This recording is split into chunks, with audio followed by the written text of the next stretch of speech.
1 2, and you don't stop. What is up, party people in the place? It is Wednesday, my dudes.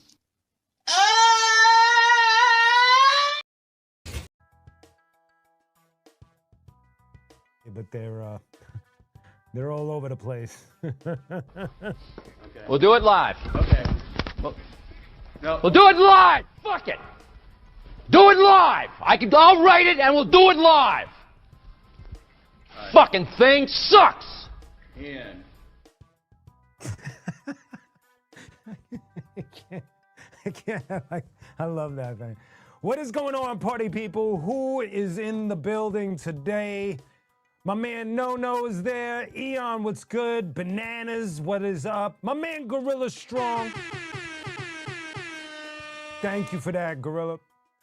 Who else? I know Mir Depp is in the place. Stutters is holding us down. Die Gray Sky. Yes. Hello, everyone. Welcome to another episode of Live from the Lab. I am qunique. Yes, Machiavelli. J-Zone is the homie, actually. He's, you know what? I've always thought, it's good that you brought up J-Zone. I always thought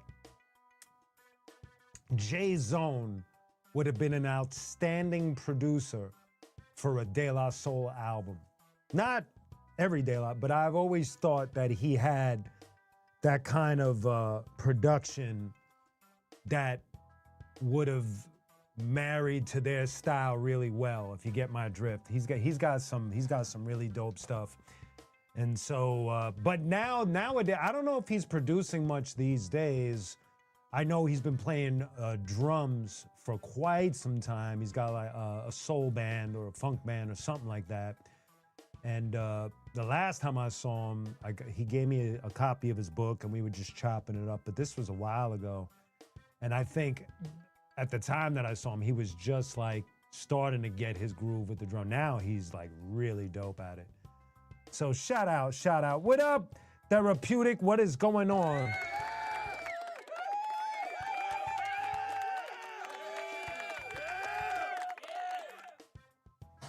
Here we are today. So today, before we even get into today's sort of book report, J-Zone did a great remix. Okay, that's what's up. It's all good. Okay, so couple of announcements. Today I have a surprise for you at the end of the show, so if you can, please stick around to the end of the show. But I say that to wait, let me see who's who else? Something like that. Thank you, Machiavelli. I appreciate that. You see that, right, Stutters? All right. So, like I said, today there's I have a little surprise for you at the end of the show, so stay tuned for that. But tomorrow will be the world premiere for the qunique Rhythmatic featuring Elemento video to fire up. Fire Vision, ladies and gentlemen. I don't know why I keep on saying that.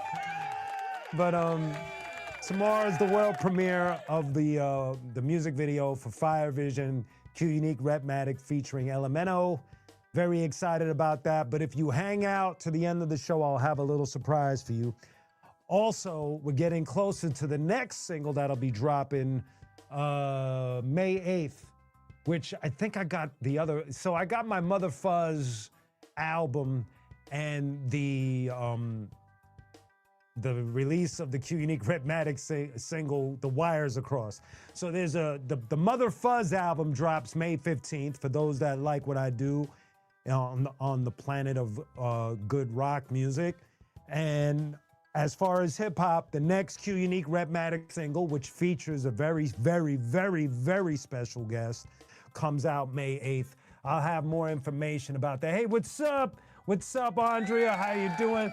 My man Jay Freedom is in the building, of course. Oh, that was you, Machiavelli? Yo, you know what's crazy is that's not the version that I did. That's what's up, though. Thank you. But you see that, right? Yeah. So I don't know what's going on.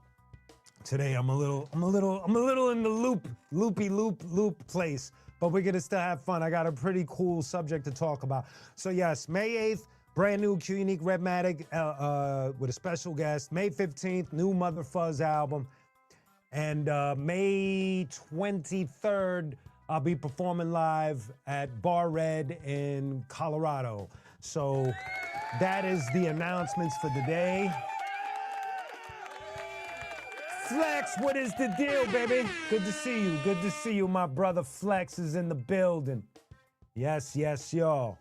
Okay, so today's subject is a subject that I've been intrigued with for quite some time, because it's at a time where I was way too young to really understand what was going on with hip hop.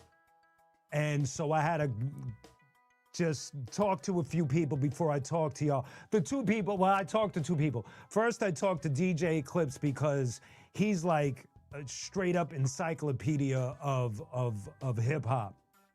And then I called Crazy Legs just to get his perspective, because he was actually, at that point, the Rocksteady crew were like super celebrities with the movies that they were doing with B Street and everything else that was going on, and they were on tours and all of that good stuff. And so I had to get his perspective as to what he saw versus what I saw, because I'm younger than him. So my perspective is definitely different from his, and it's crazy because when you go over like what he thought and what I thought, it's so vastly opposite. But anyway, so what I want to talk about today is what is considered the lost or the forgotten era of hip hop. And I just want to give props. There's a person that I've been following, and let me get his name real quick. Give me a minute here. Come on, baby. Of course, the minute I want to look for something, the internet is like, no. So there's a dude on Instagram. He calls himself J-Quan, hip hop historian.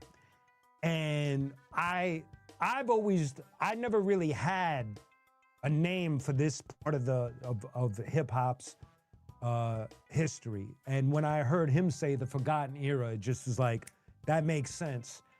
And what I'm talking about, there's a point. Natural Elements got the new album out. That's right. Crazy Legs. What is the deal? Yeah, there he is.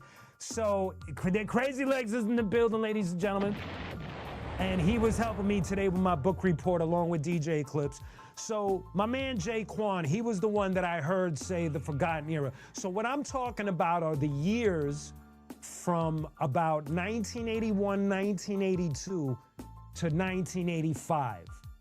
And why am I fascinated with? Because during this time, there were a lot of singles and a lot of rappers were involved, but they didn't have, not that they didn't have skill or ability, but there wasn't any marketing or anything that would put the rapper in the front or make you focus on the rapper's name or their lifestyles or what it was just, you heard these people spitting bars.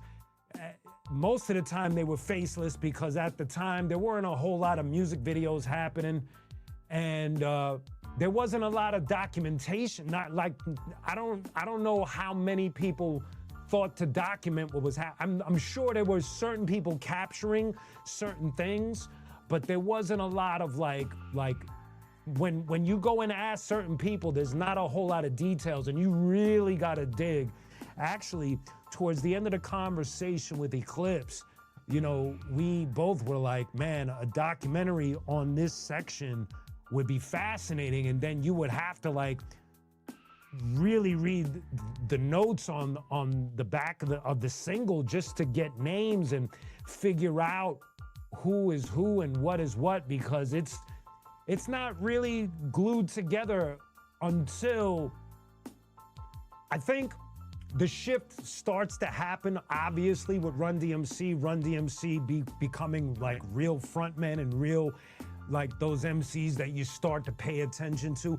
Obviously, look, I don't want to like diminish the fact we did know who the Furious Five were. We did know who the Treacherous Three were, Funky 4+1, you know, Cold Crush and all of that.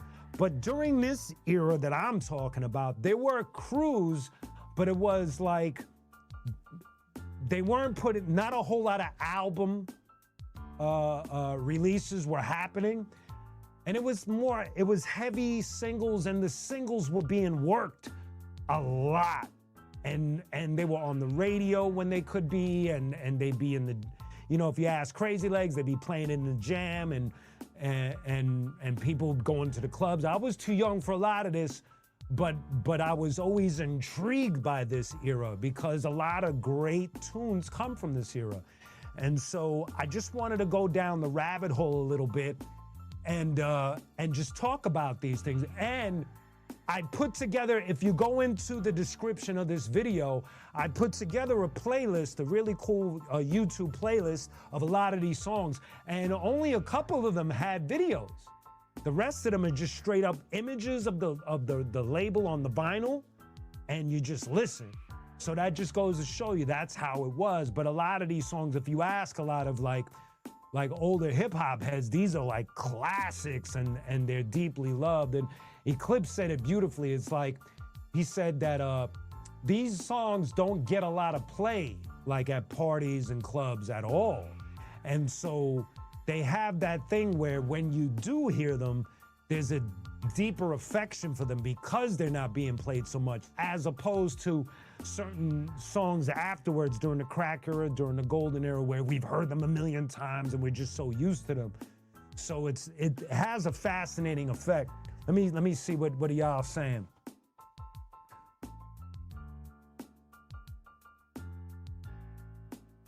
Q, do you think Run DMC's street look on stage? No, you know what? I think that was part of it. I think that their look was connected. I would have to ask Crazy Legs because there's certain things about their look that, yes, it was there. The Adidas was there, Lee suits. I'm not so sure about the fedoras. I don't, but I'm a little young, so Legs would have to school me. I think that was more their thing. And remember, New York City is broken into boroughs, and I'm not saying that the fashion drastically changed per borough, but I don't know if in Hollis that was a thing, you know? At the time that I went to go live with my grandmother, I remember like being in the Bronx, and certain ways of dressing were a little different from me being back in Brooklyn. So I don't know if that's all right.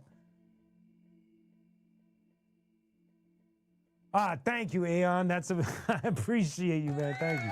That's dope. That's really cool, man. So Legs, if you can, with fedoras part of a hip hop fashion like back then, because like I can't fully answer that. I'm a little too young to even remember seeing a bunch of people walking around with fedoras. You know, obviously I remember the fat laces, I remember Lee jeans and things like that, and BBDs and Le Tigres, but I don't remember fedoras. But maybe I could be wrong. Oh, they were. Okay, so there you go, ladies and gentlemen, from somebody that was actually in the room. You know what I mean? So, but so today I got a little turntable set up. We're gonna try to see if I can play a couple of joints, but I wanted to give a couple of mentions. So the one thing I want to talk about is some of the producers that were key to this era, 1981-82 to 1985, because around 1986, that's when the crack era really comes into full play, and all of a sudden you got Boogie Down Productions, you got the Juice Crew, you got Super Lover C and Casanova Rudd, you got the Ultramagnetics. You know, things change drastically, and Marley Marl single-handedly shifts production. He starts going heavy with the SP12 and samples and loops.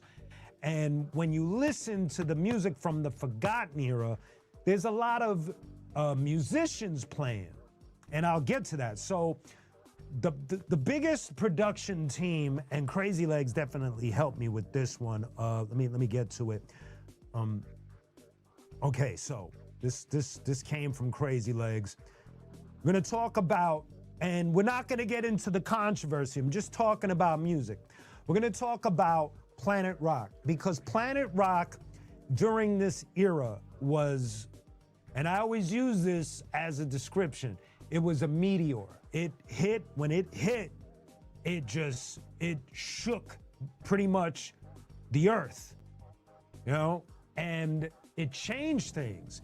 And it was the seed that would begin to divide production sound, in my opinion. I'll explain in a bit. The team behind Planet Rock was a unique collaboration between several key figures who brought different elements of the South Bronx street scene and high-tech electronic music together. The Planet Rock team consisted of Africa Bambaataa, who was the master of records, a visionary who provided the conceptual foundation, drawing from the encyclopedia of knowledge of the diverse music genres like German electro-pop, Kraftwerk, which for that specific song, they were heavily influenced by Kraftwerk. And then, okay, so the main producer who brought the technical expertise, Arthur Baker, sorry, I'm reading this as quick as I can. Thank you, Crazy Legs, I appreciate that. Thank you, Therapeutic. Thank you, I appreciate that. I'm gonna explain that to you, Gorilla, in a second.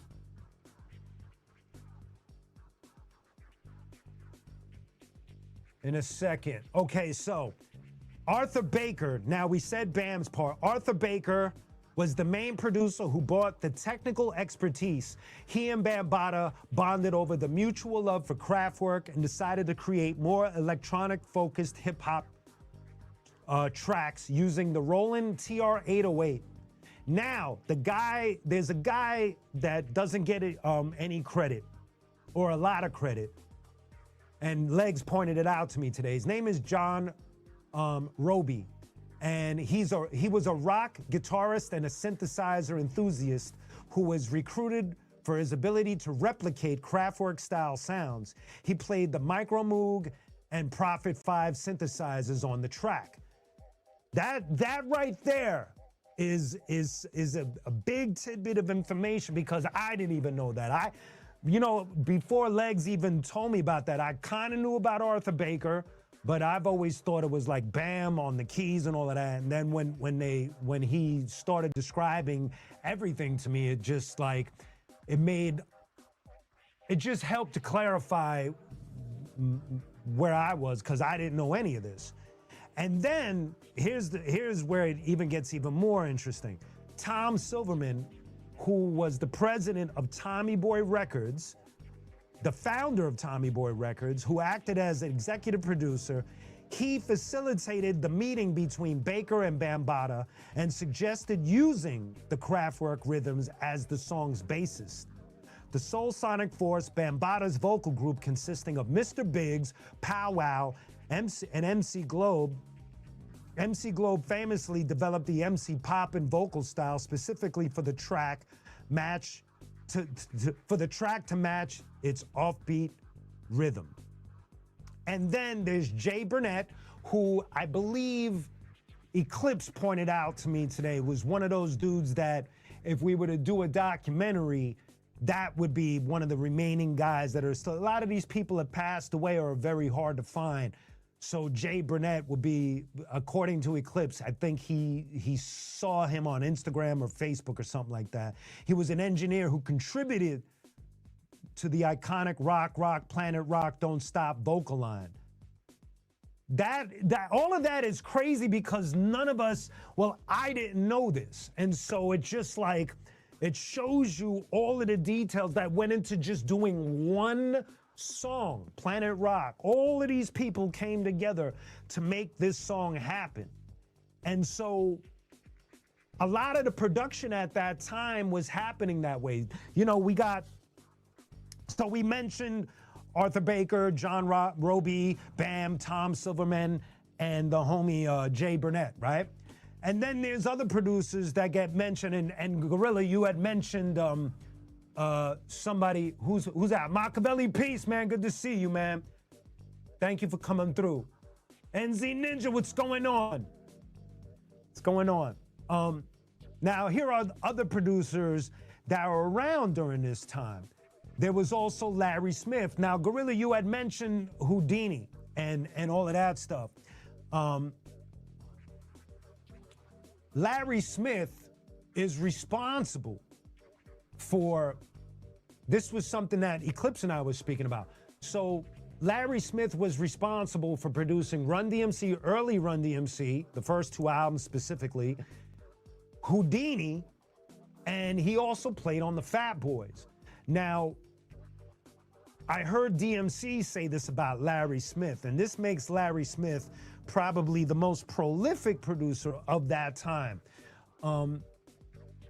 Obviously, he was a musician, and so there's a lot of musicality going around. Like, he played bass, I believe he played drums and all of that stuff, but I'm not sure, I might be a little messed up on that, but I know he played instruments.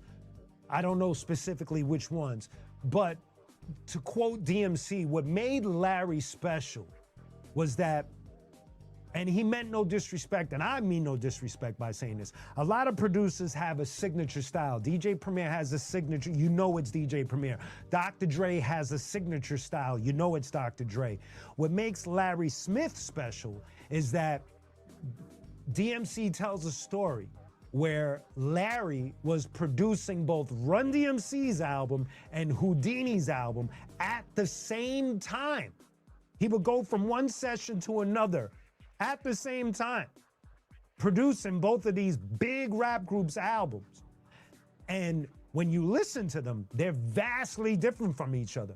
So what Larry did was he produced for the group. You understand? Like, he helped the group find their sound and molded it and brought it to you. He didn't just come in the studio and put his sound and then the lyricist would shapeshift into that sound.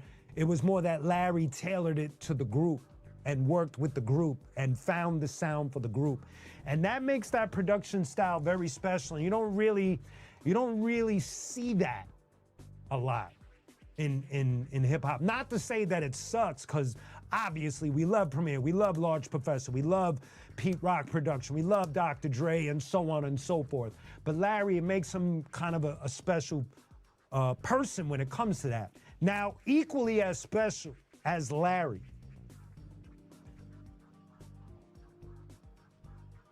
that's very Gorilla. I'm not gonna bet. So now, also, Gorilla, Houdini actually was a big rap group. They were a big rap. They weren't. I think what separated Run DMC was the Walk This Way single. I think that's what. I think Houdini and Run DMC were like co-headliners. Maybe Run DMC had a slight edge at times, but what sent them over the moon was Walk This Way. That single, you gotta understand, was the first of its kind. And Run DMC ended up doing a lot of the things for the first time for a hip hop group. So they just, once that Raising Hell album came out, it just catapulted them into a place that just no other rap group was just not gonna go at that time. So that's why it had nothing, because Houdini had hits. It's just that Run DMC had a little, maybe it's the Rick Rubin thing too, because by the time they get to Raising Hell, that's when Rick Rubin steps in and starts You know, the story of Walk This Way, Run DMC don't want to do it. Rick suggests they should do it. It's gonna be big. Jam Master Jay is on Rick Rubin's side. They get into, they're bumping heads. They finally do it. Rick Rubin, unbeknownst to them, calls Aerosmith, gets in contact, gets them to join in. I mean, it's the first rock, it's the first rap. No, it's not. Technically, it's not. Let me not get ahead of myself. It's not the first rap rock song though, but it's the first major one. It's the first. It's it's the first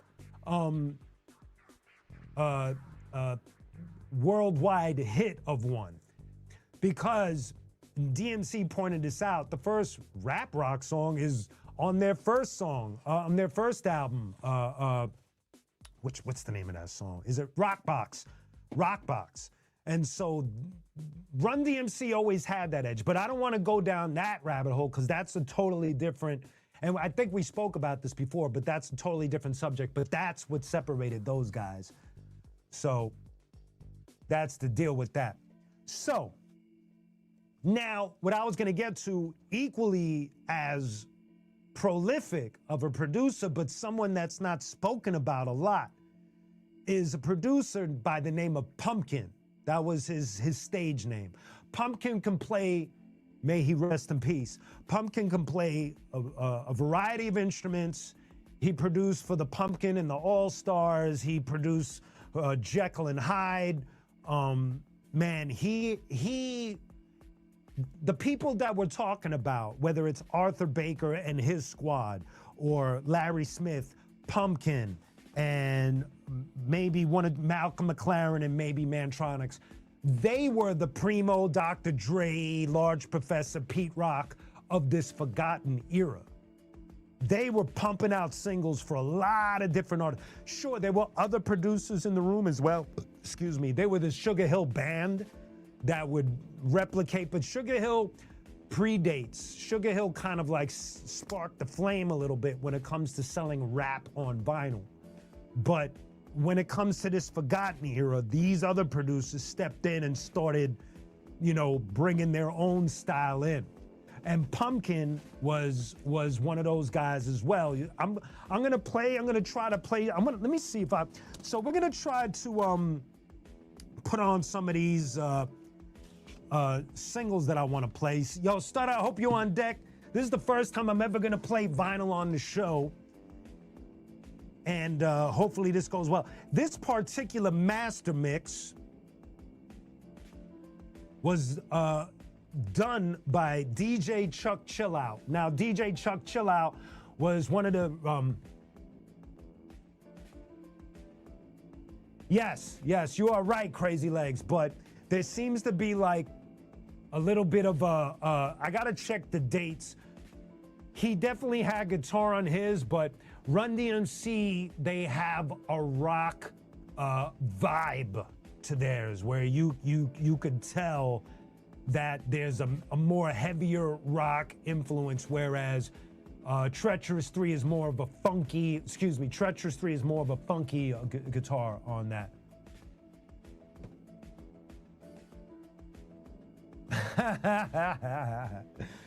Oops. Quadrant. You got to remind me of the song that or the album. So here we go. We're gonna try to put this. I'm gonna play this. This is a song that came out during that time. I wish it had this says, I know. This says it came out in 1984. And we're gonna play this. This is called Hip Hop on Wax. I'm gonna play this, and then we'll get back into the discussion. This isn't produced by any of the producers that I mentioned, but this was a staple on late night master mix hip hop shows like Red Alert, Chuck Chillout, Mr. Magic, and so on and so forth. And so check this out, y'all. We're gonna go to the record player, and here we go. And hopefully this goes, yep. It's track 4, right? Wait, let's try it again. There we go. Here we go. Check it out. Let me know what y'all think.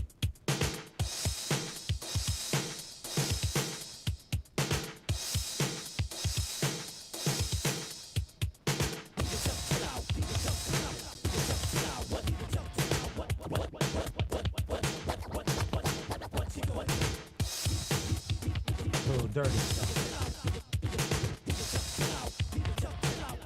The needle.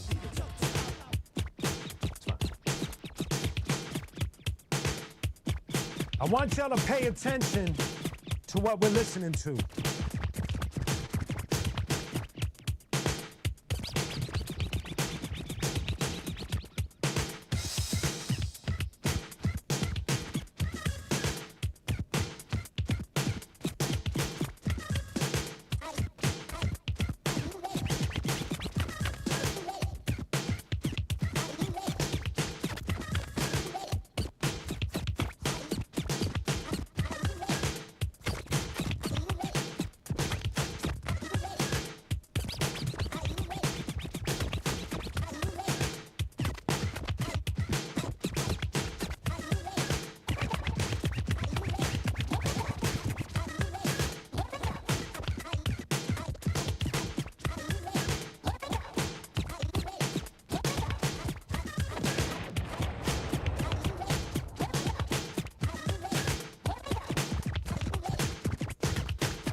This is so dope.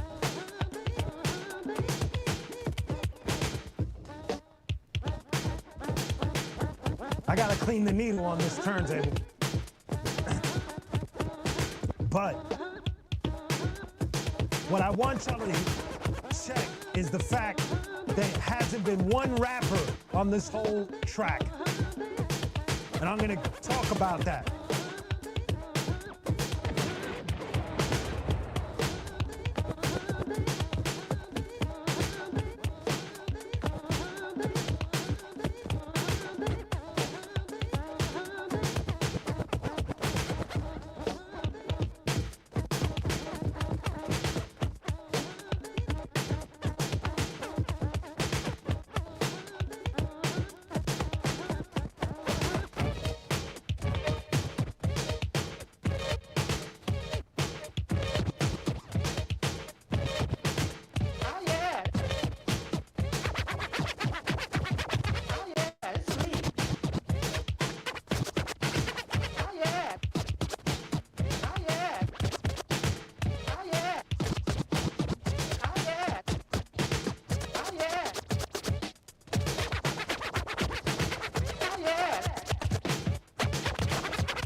That was dope. That was dope. You got to appreciate. Oh, wait, I'm supposed to. There we go. Let me get that. Hip Hop on Wax, Volume 1. Very, very. Now, the reason why, let me see, 1, 2, 1, 2. Y'all can hear me, right? Everything good? Okay. So the reason why I played this one first is because the conversation that I was having with Eclipse is what's fascinating about this era versus any other era is that at times they would just drop a single that was just beats or like what we just heard, beats with scratches on it and stuff like that. And it just was hip hop.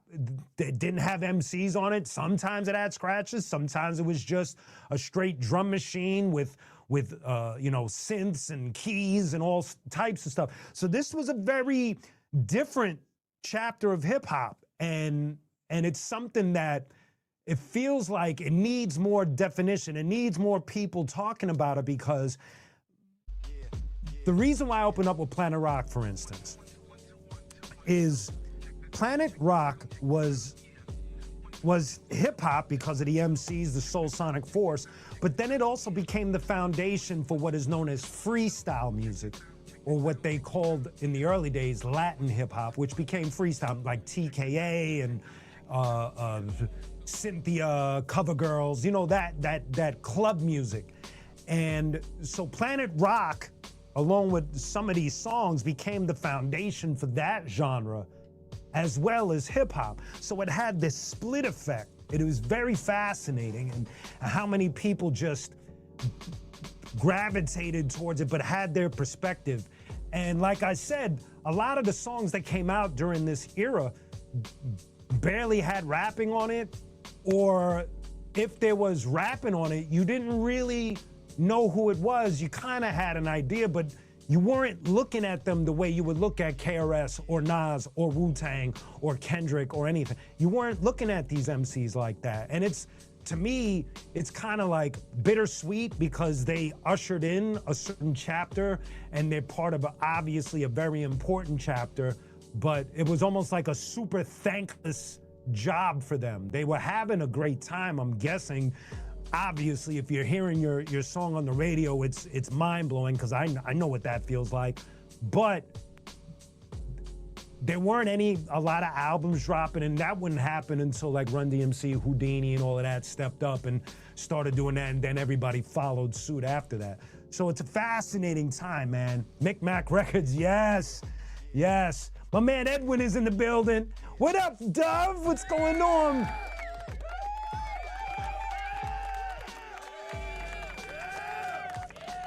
I want to play more tracks and keep on talking about this. Some of the labels, but I want to mention some of the, wait, first of all, we talked about Pumpkin, we talked about Larry Smith. Another big producer was Mantronix during that time. And Mantronix is also a fascinating producer, just like Arthur Baker and them. He had hip hop, but he also did electro music. So it's like, there's that split, you know, it's a very, so freestyle, EDM, and hip hop, kind of like almost, I could be a little inaccurate with EDM because there is Kraftwerk and bands that came before, but it's like, this also helped to nurture the seed that was planted, per se, you know what I mean? So Mantronix is a part of that. And then another fascinating one is Malcolm McLaren.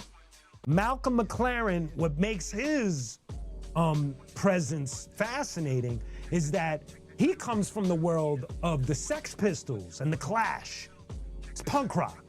And he made his way to New York. He got to hang out with a lot of the who's in hip hop in that scene, the downtown scene. And he puts out, to me, one of the most arguably important songs, important albums. Let me dig it out here for a second. And I know I've shown this here on the show before. Let me get it. Malcolm McLaren. Look at this Keith Haring cover. Oh, it's green. So, But Malcolm McLaren, Buffalo Gals, you know? Buffalo Gals is an extremely important song. To me, the video is just as important as the song because, as I had mentioned, there weren't a lot of music videos being filmed for these songs. And so for Malcolm to have the insight to do a video where Rocksteady's in it, Dondi, I forgot, this world famous Supreme Team. There's a bunch of different like legends and icons, and then you're seeing New York during this era that I'm talking about, this forgotten era, you know, where it's, you know, it's after the fact of, you know, Star Wars. And Legs, you could correct me if I'm wrong. Grand Mix to DST, yes, of course. He's also very much a part of it. And let me see, who's that about? Micmac Records, yes. Yes, sir. So, I wanted to play another joint. Hold up, let me, I got that one. That one's cool. 1, 2. Let me see. I wanna keep it in that same vein of certain things that got played and all right, here's an example, and you might have heard me associated with this. Let me see what side you could play, not this side. So this one is called B-Boy Style by Lil Jazzy J and Cool Supreme, right? I went crazy looking for this record. I've been intrigued with this era, and this was on a Red Alert tape, and I ended up using this, but let me see. I'm trying to see if Herb Powers mastered this. That's a big name. Herb Power. I'm trying to remember. Doesn't say, produced by Jazzy J and Ray Serrano. Jazzy J is responsible for producing and for being there when they started Def Jam. He also produced this song right here, so we're gonna throw this one on. I want y'all to check this out. This is really cool. This actually has lyrics on it and all of that good stuff. So here we go. This is B-Boy Style. Here we go. Whoops.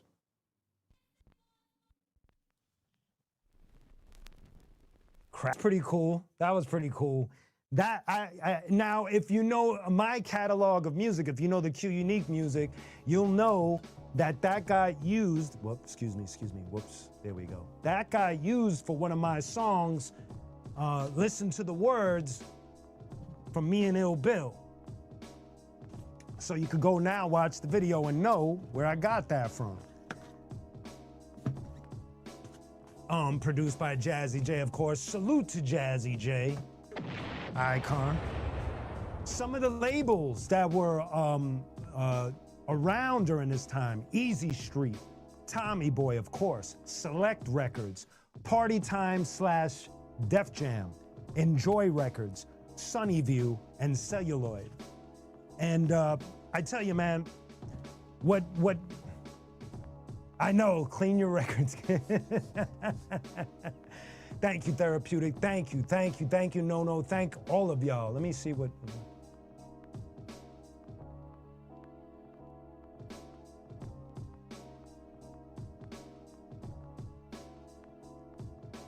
So Crazy Legs is saying it was called a box, not a ghetto blaster. The ghetto blaster shit was to belittle us. Oh, I see. It was like almost like making fun of what was going on. My mic? Huh? Oh, excuse me.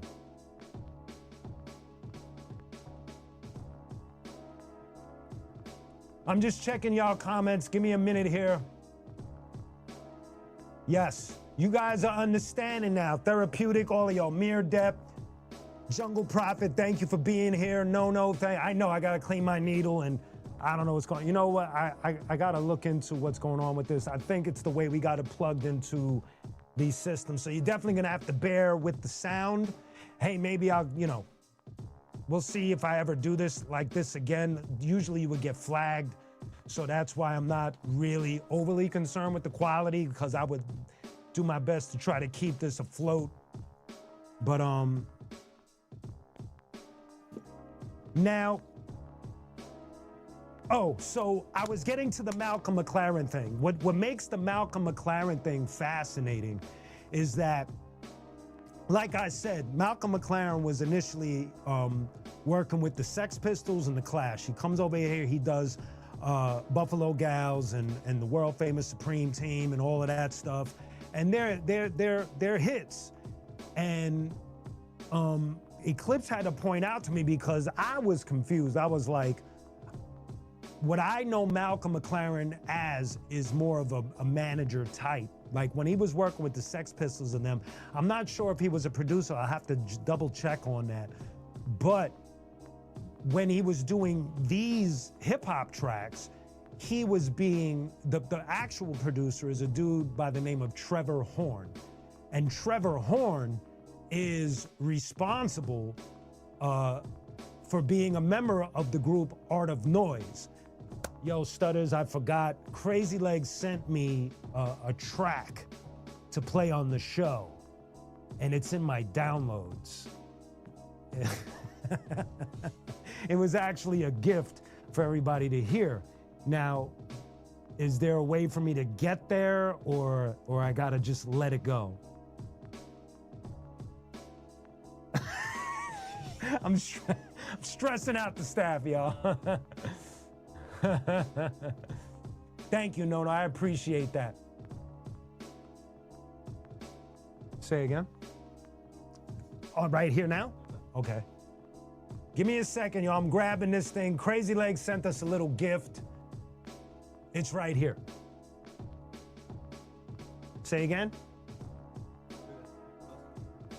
This one? The middle. This one. Down. You know what? This is what we're gonna do. While Stutters helps me, what I'm gonna do is I'm gonna play another track. That's what I'm gonna do. I'm gonna play another track. This is another master mix type of track. Now I hope, this time what I'm gonna do is I'm gonna take Stutters, he said to clean the vinyl. So we're gonna clean the vinyl right now, right? I'm cleaning it as best as I can. Okay, the needle is clean. So this one doesn't have any credits at all. It just says history of hip hop. That's all it says. You're gonna see it when it spins. And it's produced and arranged by DDS, mixed by B-Man. So nobody even wants to assume credit for this song. But this was also something that you would hear late night master mix, hip hop master mixes, Red Alert, Chuck Chill Out, and all of that good stuff. This is called The History of Hip Hop. Here we go. Let's play it. Let me make sure that this is on. And we're gonna start it right now. Whoop. Oh, that was so dope. So dope. So dope. Right.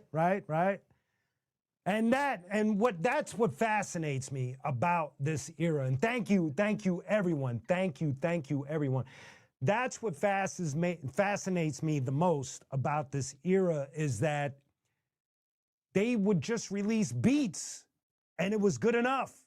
And even to a young kid like me, I was a little dude, and to me, that was hip hop. I didn't know. I didn't understand what I was looking at. I didn't understand what I was listening to. It was just, by the time I got to my grandmother's block, this was what the kids were listening to. This is what they were just bonding. Is just whether they were breaking, graffiti, whatever. This was the stuff, and it was on the radio. Just pull this out, and then I'll pull it back. Now I want to get into, we were talking about the Art of Noise, and my man Crazy Legs sent me a little gift for today's show. I'm going to play an exclusive. So the way Crazy Legs described this, and he could correct me if I'm wrong, he was invited to a label meeting where the Art of Noise was going to perform a track for the day. And oh wait, hold on. I'll tell you right now what. Yes, I'm gonna get to that. I'm gonna get to that, Legs. I'm definitely gonna get to that. I want to get to this story first. So he goes to this showcase. Art of Noise is there, and he has a version of this song, Beatbox, which was also a big hit during this era, from a group that was more on the electro side, but this song and maybe one or two others became hip hop songs for people that came from the hip hop culture. And so here's one of them. And this is a different version. No, I've never heard this version before until today. And this is called Beatbox. And thank you, Crazy Legs, for sharing this. Here we go. Okay. That was cool. Thank you, Legs, for that one. That was so dope. That's an early, in my opinion, like I guess like an early demo of the song that will become called Beatbox. Obviously, it's much different than what we heard. There's a lot more going. It's a little more cohesive. That one had like loud samples and stuff, but it's still a classic song, classic group. And Legs reminded me, we were having this discussion, and this is where the fascinating part of the story is as well. This is a chapter, right? So prior to this, to me, the first chapter for me is always, you know, the Park Jams, Cold Crush, Fantastic Five, Furious Five, Theodore, Kool Herc, Rocksteady Crew, so on and so forth, right? Now, what they were used to for them is more break beats, more playing, you know, some DJs were playing what their parents had in the house, anything that was dope to dance to or, you know, just to vibe to or whatever have you. And so the DJs dictated the playlist, basically. And they played the shit that people like Legs would dance to and all of that.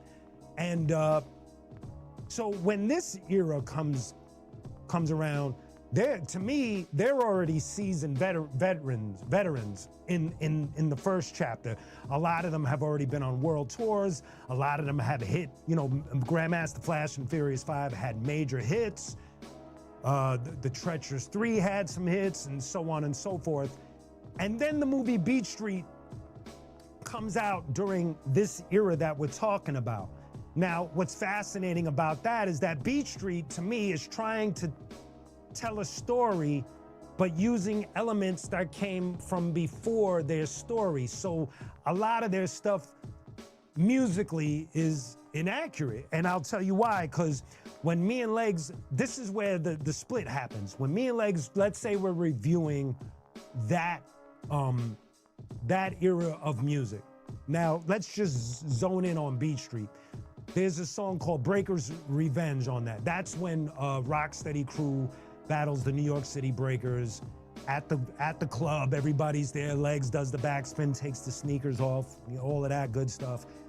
The song that's playing, Rocksteady, and I'm not sure about the New York City Breakers, Legs would have to clarify, but Rocksteady Crew didn't want to break to that song. To them, that was not correct for B-boys. But what I explained to him was, for little kids like us to see that scene and to hear that song, we just associated the song with them killing it and thinking, well, if Rocksteady's breaking to it and the New York City Breakers are breaking to it, then that's the jam, like that. And so for young up-and-coming breakers that I knew in the neighborhood, they would break to that. And we all fell in love with it. But what's crazy is that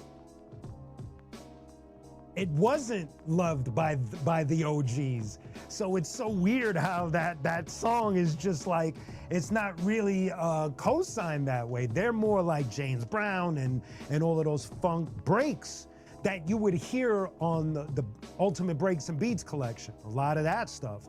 And so I find that mind-blowing because before I knew Legs, I just assumed that just all of that stuff was stuff that they were breaking to, and it was like, no, absolutely not.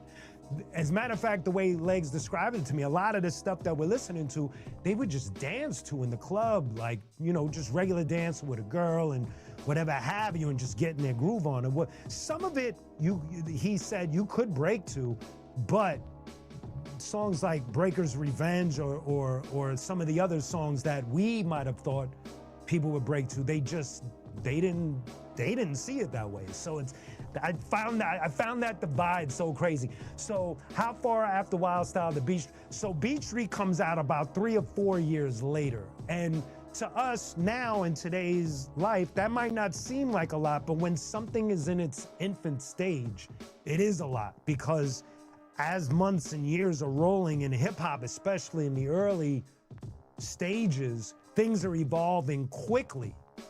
You know, it went from the park jams to putting out vinyl to this, to that, to that. So it's moving fast.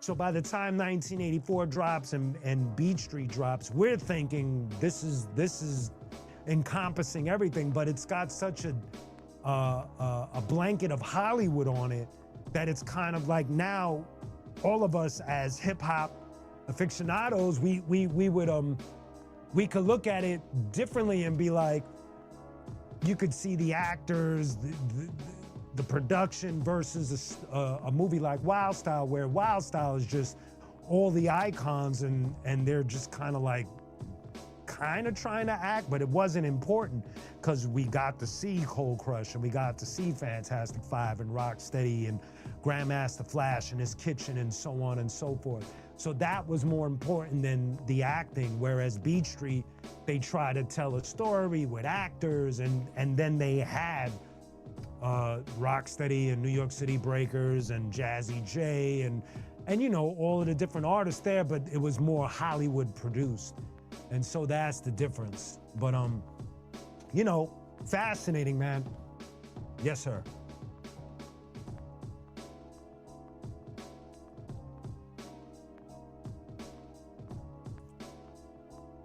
I'm just making sure I check.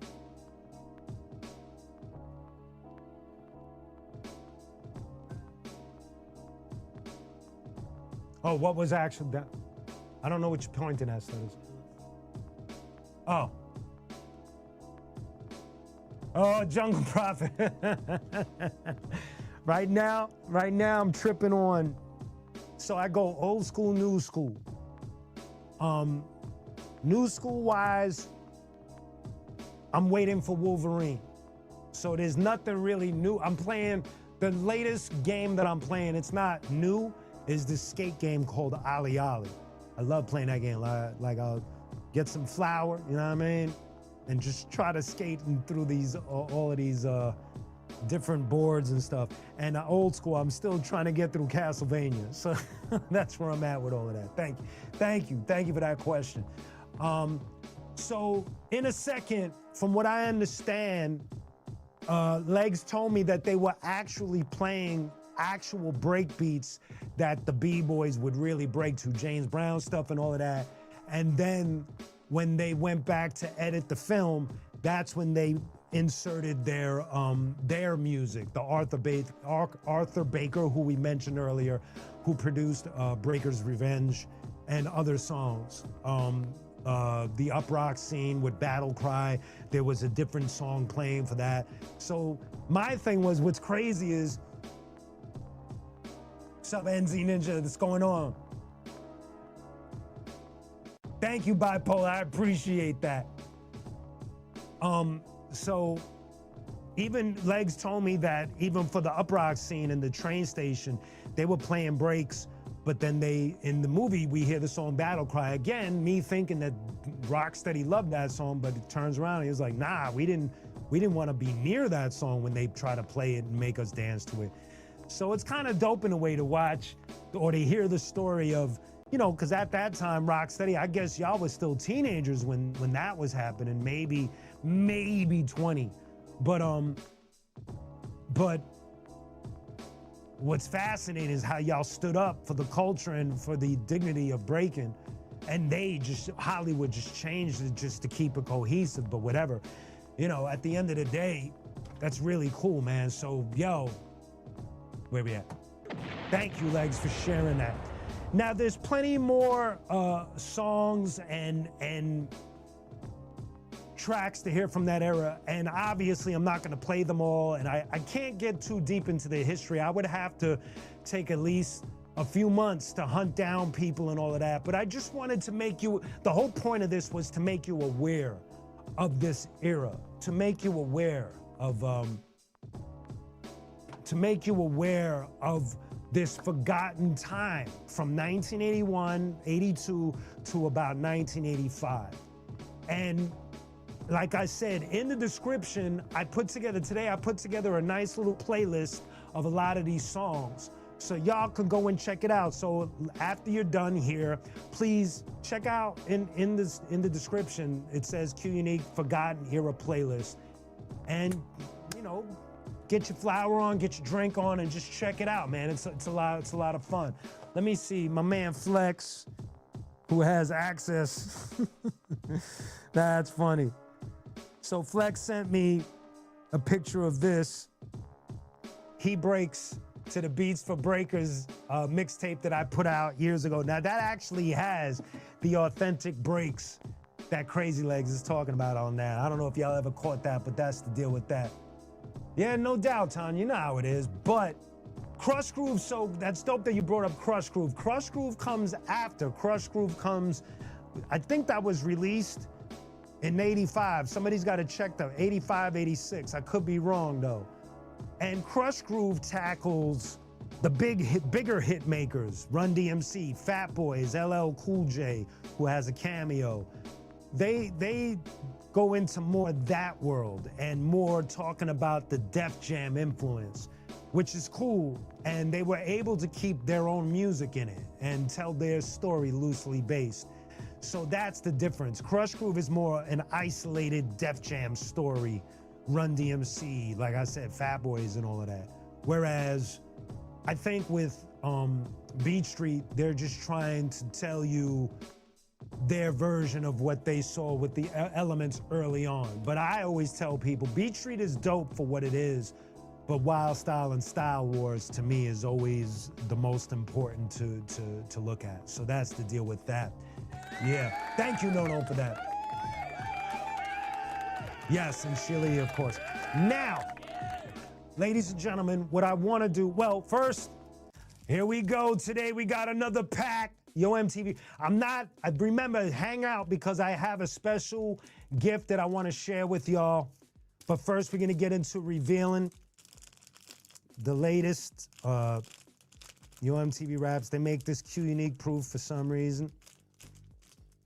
I don't know what's going on. I'm going to have to start pre-opening these. There we go. Now we are ready to rock. My man Gorilla, I'm saving all the Vanilla Ice for your wallpaper. I don't know why this dude always ends up first.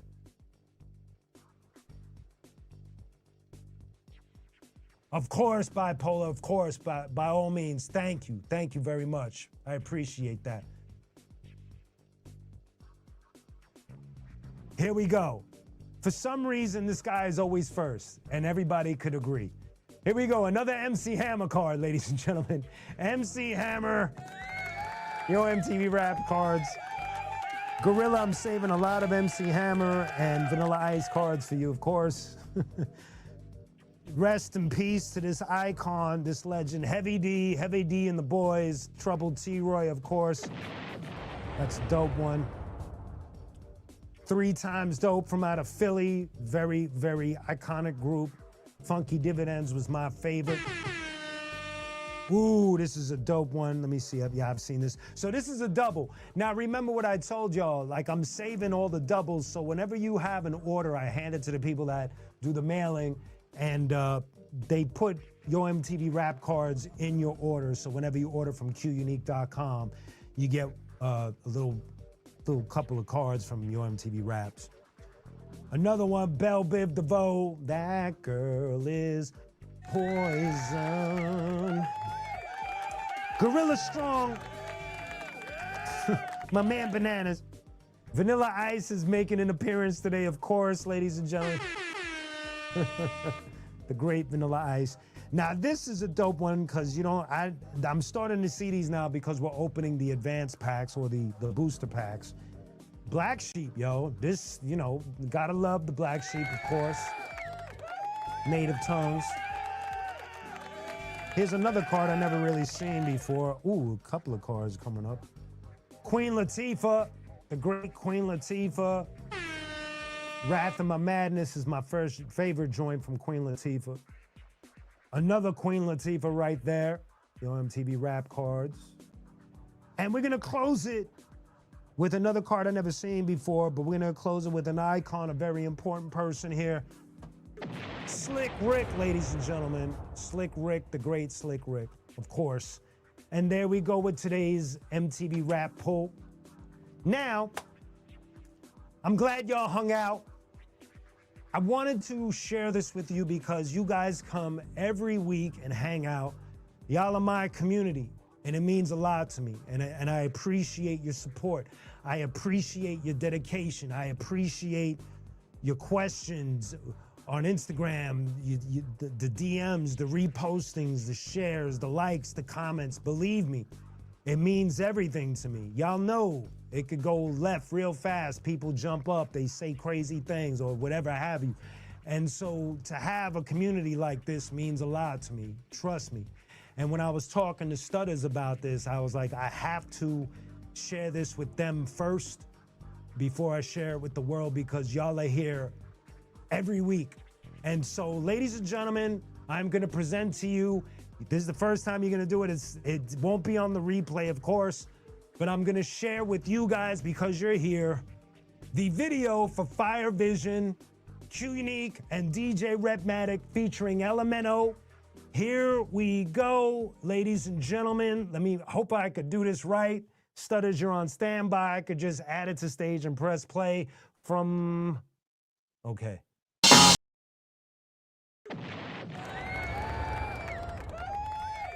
Yes, yes, yes. Thank you, thank you, thank you, thank you. Thank you, thank you. And if you know your video history, we're paying homage to A Tribe Called Quest with their award tour video. We just tried to replicate it as best as we could, giving them a tip of the hat, and just saying how much we love them through our rendition, through our video. So shout out to Tip. Shout out to Ali, Jerobi, and rest in peace, Five Dog. And thank y'all so very much for checking it out, man. Thank you so very much, ladies and gentlemen. So that's gonna be it for today for our episode of Live from the Lab. Don't forget, I left a playlist in the description where you can check out a lot of these forgotten era songs and just, you know, marinate on them. Tomorrow night, the world premiere of Fire Vision on YouTube. If you want to just check it out, I'll be in the chat tomorrow. I think it drops at 7 p.m. West Coast, 10 p.m. East. And I'll be announcing it tomorrow on Instagram and all of that good stuff. But yo, thank y'all so very much for hanging out today. Thank you so much for your love, your questions, and your comments, and for the support with the super chats, super gifts, and super stickers. Don't forget to check out q-unique.com. Have a beautiful evening. Mad love to y'all. Peace.